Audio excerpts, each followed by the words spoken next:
അപ്പോൾ ഈ 4:40 ബ്രഹ്മമുഹൂർത്തം എന്ന് പറഞ്ഞു കഴിഞ്ഞാൽ ഏറ്റവും നല്ല, ഒരു ദിവസത്തിലെ ഏറ്റവും നല്ല മുഹൂർത്തമാണ് ബ്രഹ്മമുഹൂർത്തം.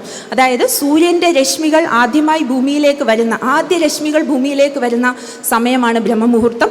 അത് കഴിഞ്ഞ് കഴിഞ്ഞാൽ ലൈറ്റ് ബ്രൈറ്റായിട്ട് വരും. അപ്പോൾ അതിൻ്റെ അർത്ഥം എന്ന് വെച്ച് കഴിഞ്ഞാൽ ആരാണോ രാധാറാണിയുടെ കാൽക്കൽ അഭയം പ്രാപിച്ചിരിക്കുന്നത് അവരുടെ ജീവിതം രാധാറാണി ബ്രൈറ്റായിട്ട് കൊണ്ടുവരും. അപ്പം അത് മാത്രമല്ല, രാധാറാണിയെ പറ്റി കൂടുതൽ അറിയാൻ, അതായത് ഭഗവാന്റെ ഭക്തരാവണമെങ്കിൽ നമുക്ക് രാധാറാണിയുടെ അനുഗ്രഹം വേണം.